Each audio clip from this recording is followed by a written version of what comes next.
Hey folks, and welcome as we look to get our postseason journey started against the Atlanta Braves. AJ Smith-Shawver, Jonathan Hanna, and then potentially Luke Moya is who we will be facing in this first round matchup with Atlanta. Before we get started, as always, let's take a look at Atlanta and kind of see what they're working with and what kind of seasons their guys had. Against right-handed pitching, as always, we have a very balanced pitching staff, so we'll get a good mix of righties and lefties in there.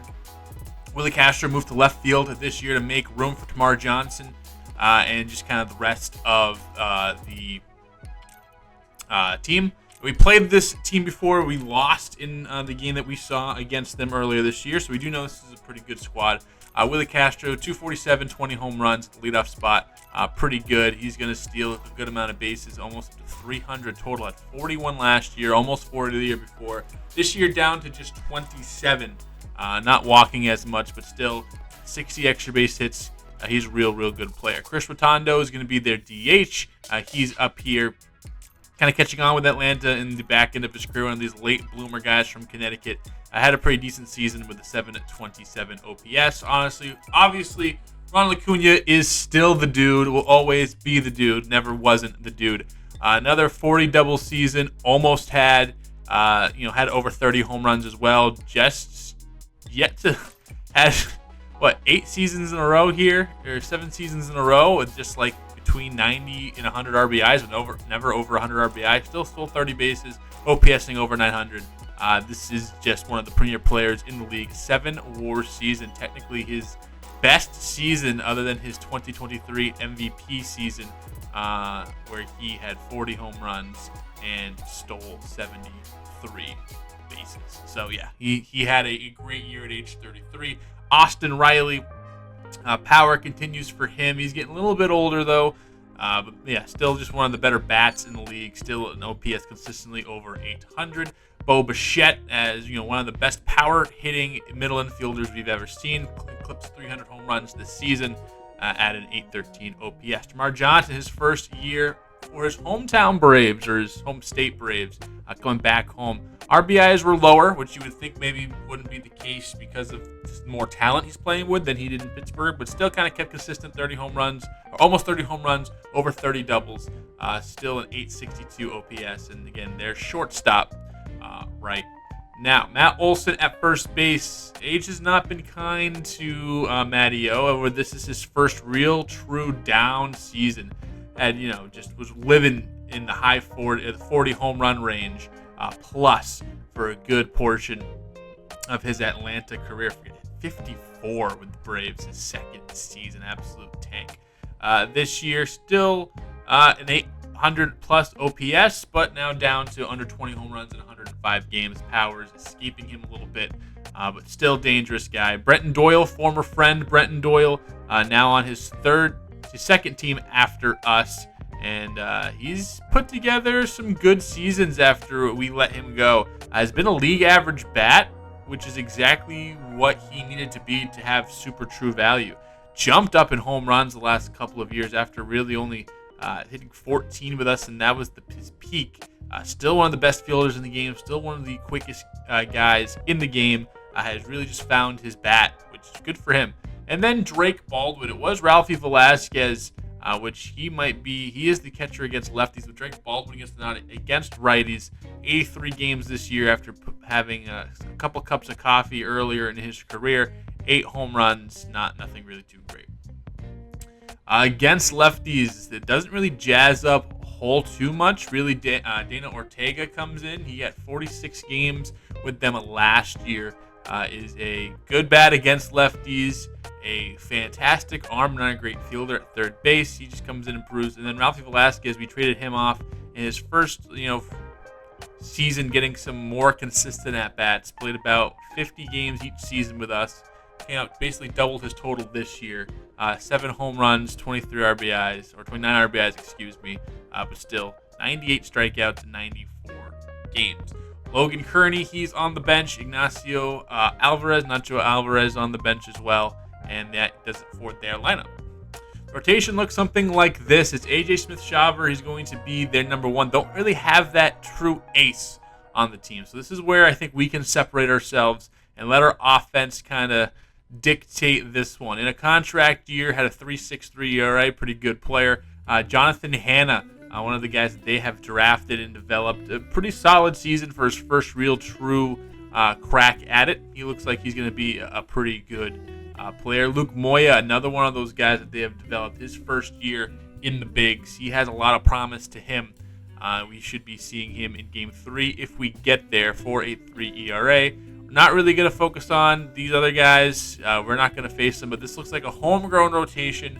In the bullpen, Cade Cooler, Brandon Pfaadt was one of their starters. I think actually the game we played was him starting against us, so it'd be nice to see him not be, because he no hit us for 7 innings.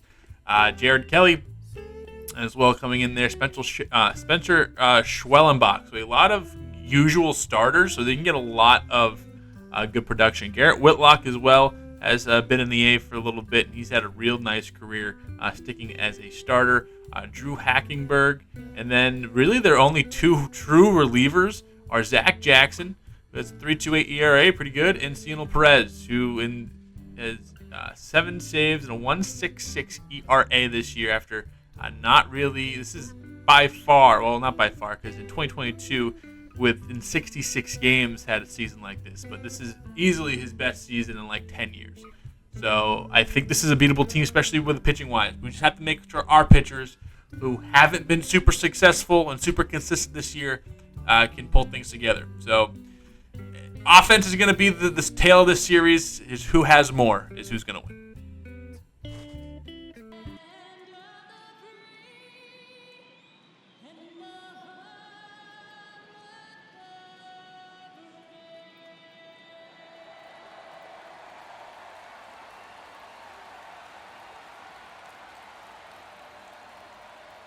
All right, folks, and welcome back. We have ROCKTOBER here as we face off against the Atlanta Braves in the NL wildcard round. We ended up picking up the second wildcard seed, them the third.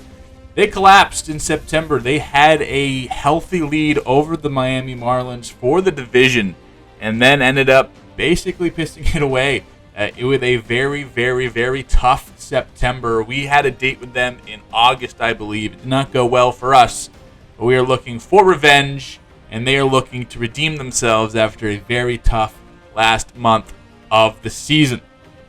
And we are trying to make the World Series for the third time in 4 years. We are the defending World Series champions, and this Atlanta Brave team can hit. They're a little bit older. They're not exactly Atlanta Braves you remember, but they still have a whole bunch of superstars in their lineup. The pitching rotation isn't as great as it once was, but we broke them down earlier. You kind of know what you're expecting with this. I have a very, very good feeling about the team that we put together, especially when Bobby White, Bobby Blank Checks, Bobby Blanco is on the mound. 168 innings, 4.48 ERA. Not the best baseball card numbers, but again, a lot of underlying numbers suggest he was doing A-okay. Lead off the game, Willie Castro, former Twin, now on first base with a single ripped up the middle. Not the way you want to start this playoff journey, but it's the way that we are starting. However, White, the consummate professional, is going to give up a double here to Ronald Acuna Jr.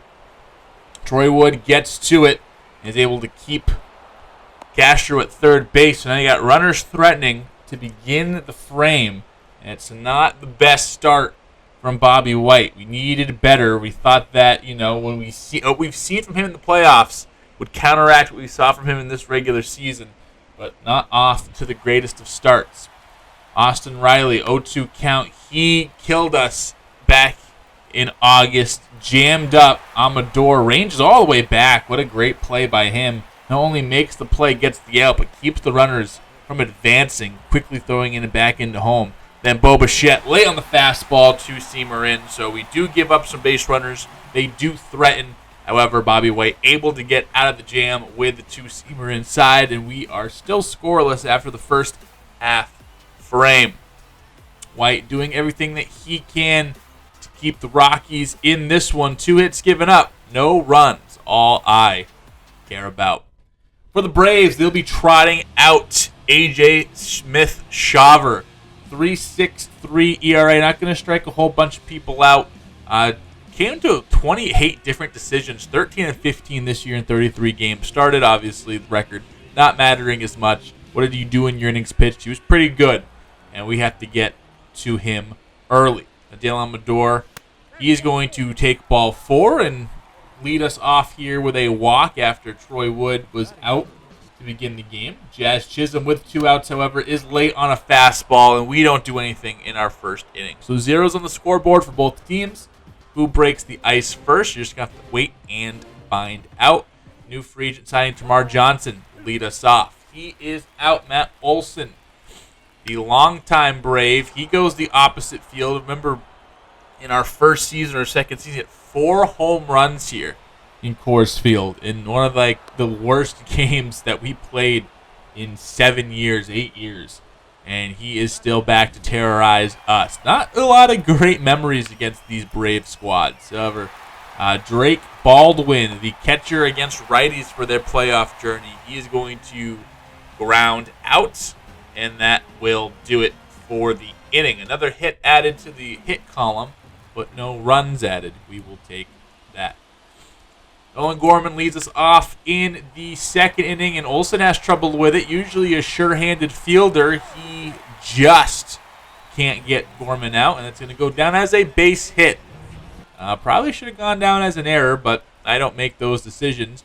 And then Evan Russo. Welcome to Colorado, my friend. Coors absolutely smokes that one, and we have the lead. It is 2-0 here in the postseason, and Evan Russo's first postseason at bat with us. He goes off the foul pole, high off the foul pole at that, and we have the 2-run lead. Tommy Domine, great play by Tamar Johnson until he throws it into the stands, and now instead of an error or instead of a base hit and a single or even an out, it's going to be an error and a runner at second base.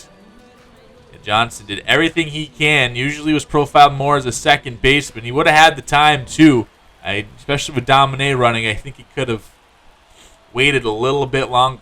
Ezekiel Tovar, he hits this one high and deep past the left fielder. Domine will score easily, and the Rockies offense off to a flying start here in the second inning. 4 straight hits, 3 runs, and we still have no outs and a runner in scoring position for the bottom of our lineup. Tovar coming through in the clutch, as always.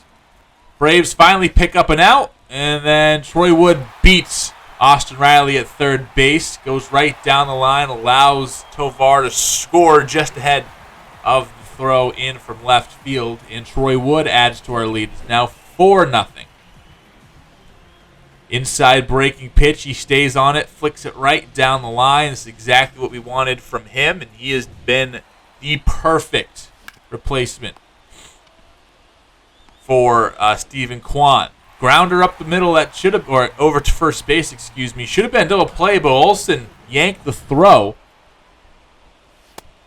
And then the walk to Wyatt Langford loads the bases with Jazz Chisholm up, and no outs. Chisholm, 0-2 count. He strikes out for the second straight time. This time not even offering at the fastball by the knees. And a 3-2 count. Nolan Gorman. He hits this one a mile. Coors, see you later, baseball. And just like that, it is 8-0 Rockies. We have batted around here in the second. And it is getting to the point of no return. Point of no return. Absolute electricity in the stadium. Gorman, you hang it, he bangs it. 441 feet, exit velo of 105, and yep, it is time to get Smith-Shawver the fuck up out of here. Manager comes out and brings in old friend Brandon Pfaadt. We had the famous last words of we're going to hit him hard today in August, and then he was perfect through 7 innings almost. Now he comes back, and we're still thinking about revenge. We have an 8-run lead, but that's not on our minds right now. We still want more. Evan Russo, he wants more. Unfortunately, a little behind the fastball. He won't get more here. But they finally get out of the inning, not before 8 runs, a couple of errors, another miscue or 2, and that's how you get 8 put on you in a playoff game. You got to play sound baseball. Braves did not get that memo. Austin Riley back up in the third with some runners on. He goes through the right side. Langford comes up firing. The throw to the plate is not in time, and the first run scores for the Braves here in the third. Later on in the inning, Tamar Johnson, a grounder to Amador, and that puts them away. Braves do pick up 1, but still 7 behind the Rockies early in Game 1 of this 3-game series. 6 hits for them through 3, but those 2 errors doing a lot of the heavy lifting. Speaking of heavy lifting, Sterling Thompson getting into the power stroke here in the playoffs. Brandon Pfaadt, get hit, kid. Coors, 380 feet, not hit too particularly well. Will register as a hard hit ball, but just yank it down this line. Let the thin Colorado air do a lot of the heavy lifting on that one, and it is a 10-1 ball game. Arnold Acuna Jr.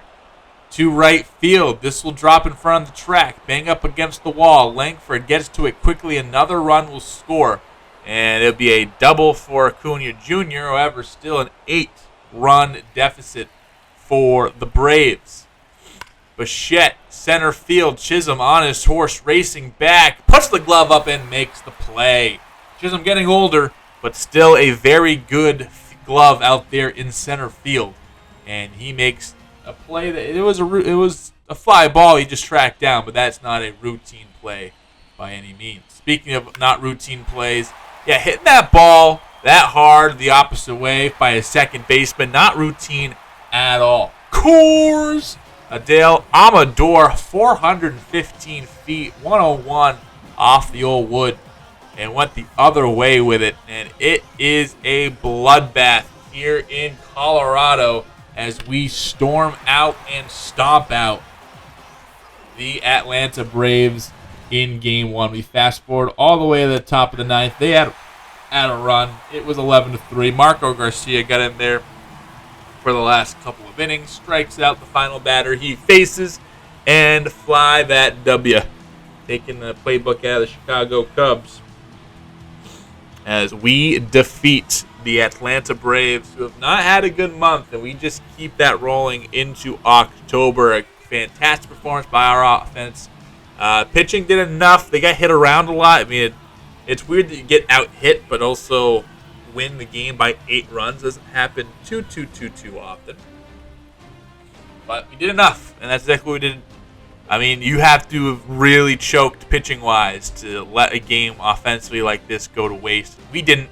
Bobby White picks up the win. Marco Garcia gets the save with 3 innings of clean baseball in relief. And here is the box score. Again, a lot of hits. Acuna went 4 for 4. He was a tough out. Rotondo and Castro had 2 hits at the top of the lineup. And then you had some production at the bottom. Doubles by Castro, Bichette. 2 by Acuna Jr. And Matt Olson got 1. Ronnie hit a homer. And, Austin Riley and Acuna Jr. had the RBIs. Smith Shawver, 8 runs, 3 earned, and 1 2/3. Brandon Pfaadt, 3 2/3 with 3 earned. And then Chad Cooler came in 2 2/3 of some pretty good baseball. Troy Wood with a base hit. That was that single that drove in a run. And then really it was Nolan Gorman who did most of the damage. And just when we got hits, extra base hits, 1, 2, 3, 4, 5, 6 of our 9 hits were extra base hits. 4 of those going over the fence. That's how you play good postseason baseball. Bobby White, 6 innings, 2 earned, 5 strikeouts, 8 hits. Garcia, 1 earned run, 2 strikeouts, 3 hits in 3 innings. He gets the save. On to game number 2. We're looking to close this thing out early. We're going to toss out James Mora, who has been probably our best pitcher here in this season. It's been a weird season pitching-wise. We have the talent, obviously. We've had the same talent bring us multiple World Series. It just didn't really culminate in the seasons I thought these guys were going to have taking the step up. However, James Mora was the exception. He had a fantastic fantastic season, and he is ready to close out the Braves if he can. He'll face off against Willie Castro and the left-handed lineup for the Braves. Again, we've shown that they do have some variations to their lineups, and we'll see what the Michigan man can do. James Mora looking for another World Series. He has been a saint for us. Up and down, we think he might have the most potential of anyone on this pitching staff. 203 strikeouts, 179 innings, 4.12 ERA. Those numbers don't look fantastic, but again, compared to everybody else this year, he was our Cy Young Award winner on our own staff. We'll see what he has here in Game 2. 2 strikes to Willie Castro, and he will flick this one on to Amador. Dive. And unfortunately, Castro will start Game 2 like he did Game 1 with a single to lead off the game. Austin Riley with 2 outs pops this one up. Chisholm ranges over and gives up the leadoff base hit, but then it goes 1-2-3 in his next couple of batters. And James Mora settling in just nicely. Again, that one hit. But let's turn it over to our lineup and see who they will be facing. As Atlanta, they will put on the mound number 20, Jonathan Hanna. 200 innings this year, one of his first full seasons. Not going to strike you out, is a contact pitcher, won 16 games for the Bravos. 4.17 ERA, again, just striking out 15% of batters. Dale Amador had a home run last night, and he starts it with a home run tonight. Coors! Just like that, Rockies up ahead early. 2 batters into the ball game as Dale Amador picking up where he left off from the regular season, just mashing baseballs left and right.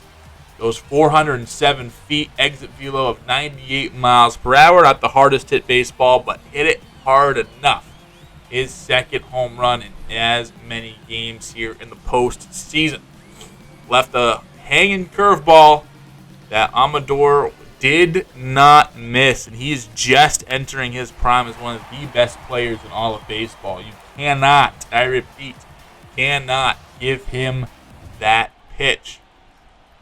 Wyatt Langford, he's up next. He's a dangerous cat. He goes down the line. That will be fair. And Langford is going to scoot all the way up to second base, sliding in safely. Back-to-back extra base hits for the Rockies. Langford has proven to be an incredible free agent signing for us. Again, would have loved Nolan Jones still in this lineup. But Wyatt Langford, good golly. He's done just fine for us. Nolan Gorman, he goes down on the strikeout, and that will put a close to the inning. Bo Bichette hitting .250, good 1 for 4 in Game 1. Big blooper, and he will be on with a single on a 3-2 count to begin inning number 2 for the Braves offense.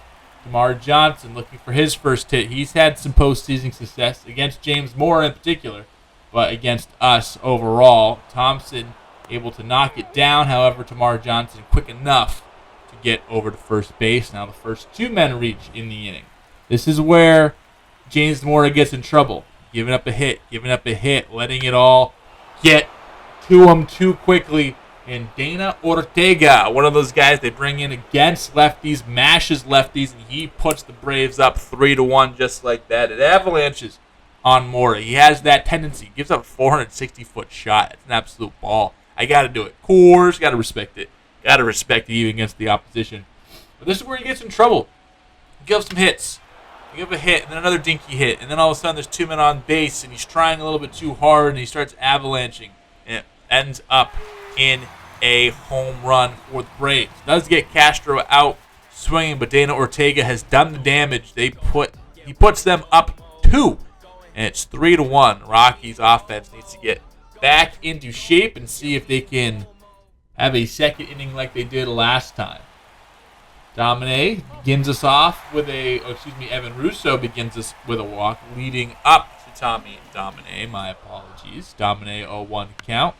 He goes to left field. This is going to be foul, and Castro puts it away. However, Russo thinks it's a good idea to try to take second base on that. What the hell is he thinking? Especially, I guess I get it, trying to be aggressive after the lead gets taken from you, but you just saw what your offense did last night against a better pitcher. I would have assumed just stay at first base. You're not exactly the quickest man in all the West.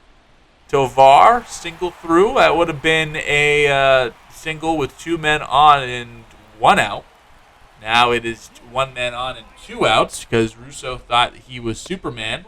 Would have been bases loaded, 1 out. And Sterling Thompson draws the walk.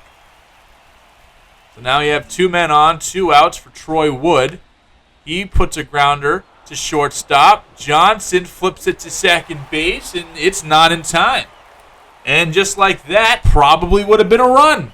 Base hit, bases loaded. Amador again, double into the gap. So Russo making a bonehead decision is not going to deter the Rockies offense from taking the lead as Adele Amador drives in his 4th run of the ball game.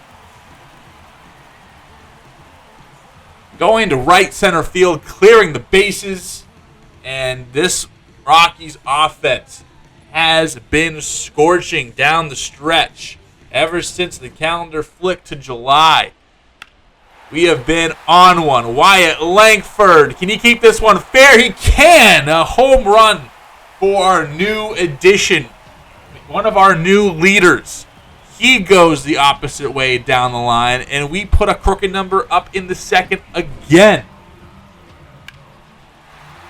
Put up 8 runs the first time in Game 1. This is now, what, 6 or 7? 6 or 5 in this inning alone. Oh, wait, I lied. Make it 6. Coors back-to-back jacks. As Jazz Chisholm gets in on the fun. You knew he was about to go yards sooner or later. He loves himself a good post-season dinger. And he touches them all. Back-to-back we go. This one absolutely crushed. Is that 3rd deck power? Not quite. But nicely up in that 2nd deck area. And for the 2nd straight game, we chased the starter here in the 2nd inning. And with us chasing the starter in the 2nd inning, we used a lot of their long relievers and saw their bullpen arm. That forced them to bring in Jared Kelly, who was not great this year. A walk percentage very close to a strikeout percentage. So we're going to have to face Jared Kelly for a little bit now. He walks Nolan Gorman on a 3-2 count, one of the league leaders in base on balls, mind you, Nolan Gorman, this season. Evan Russo steps in after trying to make up for his blunder earlier on in the inning. And he goes into left field through the left side of the infield, my apologies. And now you have 2 runners on. For Tommy Domine, 0-1 count. Grounder to third base. And he'll finally get the Braves out of the inning. Rockies came to play, baby. Back-to-back home runs. A bases-clearing double by Adael Amador. And we are having good old-fashioned fun. Bo Bichette grounder sneaks through the left side, and the Braves will begin the 4th inning with a base hit. Matt Olson up next. He drives this one to right field, and that will get in front of Wyatt Langford. So here come the Braves making a little bit of a comeback here. Again, 7-3. Rockies still lead. Mora still out there, and just like Bobby White, giving up a lot of hits, but not a lot of damage. Gets Ortega out on the changeup, so he gets back at Ortega, but now Mora has to come out of the game. No bueno. And we're going to have to bring out Marco Garcia, who's not really warmed up. Did pitch last night, and we're going to have to ask him to go a couple of innings again tonight. And I really wonder what's up with James Mora. Maybe put a little bit extra mustard on that pitch because Ortega beat him last time. But either way, that is no bueno for us. Garcia does get the ground outs to get out of the inning. 7-3. Rockies still lead, but now a lot more questions than answers at this stage. Wyatt Langford smacks the ball to left field. This gets over the fence, and for the 2nd time tonight, Coors hit this one a lot harder, hit it a lot farther, And the second time Wyatt Langford has gone bridge tonight. And that is a great, great sign. It's a perfect hit for us, especially now. A little bit down the dumps with Mora gone. That was exactly the hit we need to give this team the confidence to know that it's not over. Not over in the slightest. Gorman does go down on the slurve inside. But Langford becoming a postseason star for us already. Willie Castro 1 for 2 today. Gets a pitch well inside. He just nubs it over the head of Tovar and in between him and Wood. And yep, it's just, hey, I get hits, man. That's what I do. Austin Riley strikes on the fastball, so leadoff base hit, followed by a strikeout to end the inning. No one plates for the Braves. And Marco Garcia settling in. 5 scoreless postseason innings. I lied. He gave up a run last night. 5 really good innings out of the bullpen from him. Vinny Garcia, he's pitching the 7th inning, and Ralphie Velasquez, he is in the ball game. And Velasquez, former friend alert, he takes Garcia deep. Offense kind of sputtering for both teams in the middle innings here, but Velasquez gets the Braves on the board for the first time in a minute. Cuts this lead back down to 4. It is 8-4 as Garcia gives the home run to his former teammate. Willie Castro this time will not beat us. And he gets over to Domine. 2 outs in the inning. And Bo Brisky is going to come in to try to close out this final frame in the 7th. First time pitching the postseason. He was excellent in the regular season. Has been excellent for us in postseasons past. And Chris Rotondo makes his trip up to the batter's box. First pitch, smoked, left field. Wood going back, track, wall. Doesn't even give it a leap. It is gone. First pitch from Bo Brisky is not looking like Bo Brisky. As Chris Rotondo, former Cardinal farmhand, eventually made his way over to the Braves and has steadily improved every season for them. Makes it a 3-run ball game. 3-2 count. Acuna, he takes a circle change off the plate for ball 4. So Brisky getting a little testy here. Austin Riley, we know what he's been able to do to us in the past. 3-run ball game. Things are getting interesting in the 7th. First pitch swinging Riley. Hits this one far, deep. Chisholm at the wall. A little leap to make the catch. And about 3 feet away from disaster. 2 home runs by the Braves. However, solo shots. We still hold a 3-run lead. We'll see what we can do in the later innings. Former Red Sox and Georgia native Garrett Whitlock. He's going to make an appearance here. 38 games, pitched 116 innings in those 38 games. Was excellent for the Braves in the bullpen. Doesn't walk a whole bunch, strikes out a good amount of guys, and just gets the job done. Langford keeps his 3 for 3 alive with a walk, and he is on to begin the 7th inning. Chisholm, liner to left field. This will not fall. Castro makes an excellent play out there in left field. Gotta give claps for due, even when they're against you. Great play by Castro, laying all the way out and making the play. Nolan Gorman swings over the top of the circle change, and Wyatt Langford is going to go on and take second base. Sneaky wheels by Wyatt Langford. Sneaky wheels. Evan Russo up. You saw him. They just gave him a sign. Evan Russo for MVP. Well, he might just be that. Right field on a line. He's going to fall right in front of the wall. Be a double for Russo. An RBI double by Russo at that. And we're going to give credit to that fan. That fan gets an RBI for showing up with that sign and giving Russo the strength to try to hit the run.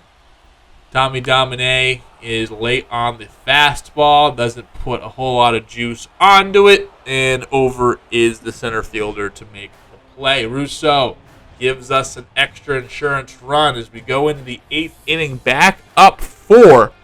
Big offense in this game today. Brock Burke, he has been nothing but excellent this season, especially with Texas, and also has been really good with us since we traded for him. Grounder, great scoop, out of the inning. Clean 8th inning for Brock Burke. We will see how the 9th goes. We have one more chance to add some. Can we do just that? Spencer Schwellenbach, former starter, got 50 innings this year out of the bullpen, and it was not too good. A 1.44 whip, 5.86 ERA. However, looks like a clean 8th for him. Wood goes down swinging on the fastball. In the 8th inning, we're going to change it and hand it off to Nate Pearson. 3.90 ERA in 50 games. A flamethrower. Ortega. Pop-up. High and deep. Chisholm going back towards the track. Sets up right off the wall. Throw into the cutoff man. And Ortega has another great hit on what is a fantastic night for him. I believe his postseason debut. He has a double to begin the 9th inning. Velasquez pops this one up by the Braves dugout. Russo is there. First out of the 9th. Still runner in scoring position. Home run to put them within 2. Castro will not be hitting that home run. Filthy slider in on the hands. And Castro goes swinging. We're going to then, for the last out, bring in Roger Calderon. We're not going to waste any time. We're not going to put anything to chance. Chris Rotondo up the middle slowly. Amador fields it backhand, but not in time to get the runner at first base. Rotondo's in there with a infield single. Calderon Acuna Jr. It's the matchup we went to before, and a matchup that we win. 2 Thompson, 2 Domine, and we are moving on to the NLDS, taking down the Atlanta Braves, and again, moving on to the next round of the playoffs. The Rockies, 2 steps away from the World Series yet again, and we will be finding out who we will be taking on at the conclusion of this game, but it was an overall team effort. Everybody on the offense contributing in one form or another in between these 2 games. And it was an absolute joy and pleasure to watch this team swing the bat the last 48 hours. Willie Castro, 2 hits. Chris Rotondo, 2 hits. 2 hits from Bichette. 2 hits from Ortega. Ortega did most of the damage. Ralphie Velasquez, former friend, he got a home run in this one as well. Jonathan Hanna only lasted an inning and 2/3, gave up 7 runs. Jared Kelly, 4 1/3, a run. And it didn't really matter after that. After that second inning, we had this one in the bag. But Atlanta, give credit to them. They kept fighting. We had 10 hits in this one, 9 RBI, 4 walks, 9 runs as a team, dominant. Wyatt Langford, dominant day. Adele Amador, dominant day. Evan Russo, a real good day as well. Russo, Amador, and Langford, all 3 of those guys had doubles. Amador and Langford had home runs, with Langford having 2 of them. Amador, 4 RBIs. Wyatt Langford, 3 of them. James Moore, 3 2/3. Hopefully he's okay. We'll get a update on him after the game. Vinny Garcia, 2 1/3, 1 hit, 1 strikeout. Marco Garcia, Vinny Garcia had 2/3 of an outing. We used the bullpen today. We had a lot of guys go out there and give us some quality innings, with Calderon shutting things down. But we move on to the NLDS here in 2031. Got the diagnosis for James Moore. It looks like it's a strained bicep. He should be fine. Either way, we are moving on after defeating the Atlanta Braves. We have a date with the Arizona Diamondbacks, a team that we are way too familiar with over the course of my tenure here. But anyway, really, offense came to play, scoring 20 runs in those 2 games, and then only allowing 8 runs. Again, we'd like to see the pitching kind of get better. We have Arizona next. If you look, let's just kind of advance through here. Just do that for the moment being. Here's how the rest of the playoff series shaped out. The American League East side of that bracket that kind of followed in the top corner there. Baltimore beat Toronto in 3 games. They'll be taking on Tampa Bay. Cleveland swept Oakland. They will then play Los Angeles. The Angels and Cleveland going head-to-head. So Baltimore, Tampa Bay, Cleveland, or the Angels will be one of the 4 teams representing the American League in the World Series. We'll see who clashes in the championship series. We swept Atlanta. Miami defeated St. Louis. And it's Miami, Pittsburgh, and then us in Arizona. So we have that division race right here in our corner. And then it's Miami, Pittsburgh, 2 teams that we've had history with as well. So we'll see next time here. We'll break down Arizona, see what they've done in the regular season and what they'll continue to do well. Again, obviously, very familiar foe. And then we will see you next time here with more Colorado Rockies baseball.